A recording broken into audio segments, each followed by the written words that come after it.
Good day, everyone. We are the Team F. My name is Shane Harry O. Oclarit, and together with me are my group mates, Mr. Gasalatan Cecilieto Jr., Mr. Pipito Julius Nestor, and Mr. Kitara Ricky J. So this video is for the partial requirement of our subject, Deckwatch 322. So our topic for today will be the principles to be observed in keeping a radio watch. Why keep a radio watch, and why is it important? Keeping a radio watch helps us to ensure seamless operations, security, and safety at sea. The International Telecommunications Union, or ITU, regulates all use of radio spectrum by any person or vessel outside the US waters. So the ITU has established 3 VHF marine radio channels recognized worldwide for safety purposes. So we may have encountered some of these terms in our previous years of study. So firstly, we have channel 16, 156.800 megahertz for the distress, safety, and calling. Second, we have the channel 13, 156.650 megahertz, intership navigation or bridge to bridge. And then finally, we have channel 70, 156.525 megahertz or the DSC, otherwise known as the digital selective calling.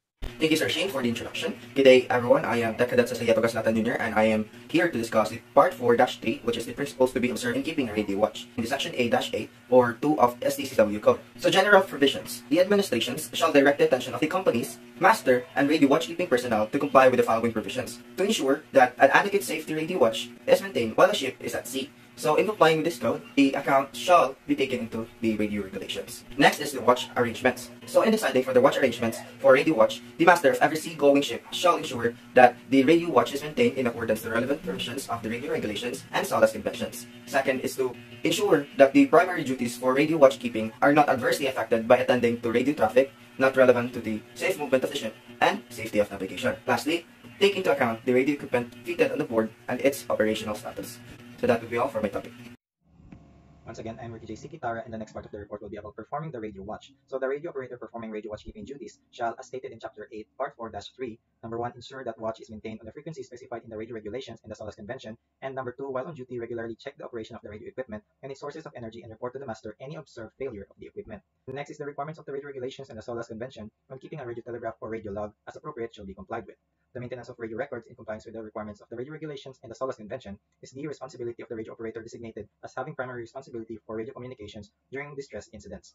So the following shall be recorded together with the times at which they occur. So first is a summary of distress, urgency, and safety communications. Next is important incidents relating to the radio service. Next is where appropriate the position of the ship at least once per day. And lastly, a summary of the condition of the radio equipment, including its sources of energy. So the next part of the report will be reported by my co-reporter Julius Pipito. One of the principles to be observed in keeping a radio watch is the radio records shall be kept at the distress communications operating station position and shall be made available for inspection by the master and for inspection by any authorized official of the administration and by any duly authorized officer exercising control under Article X or 10 of the Convention. So here are our sources, and that would be all. Thank you.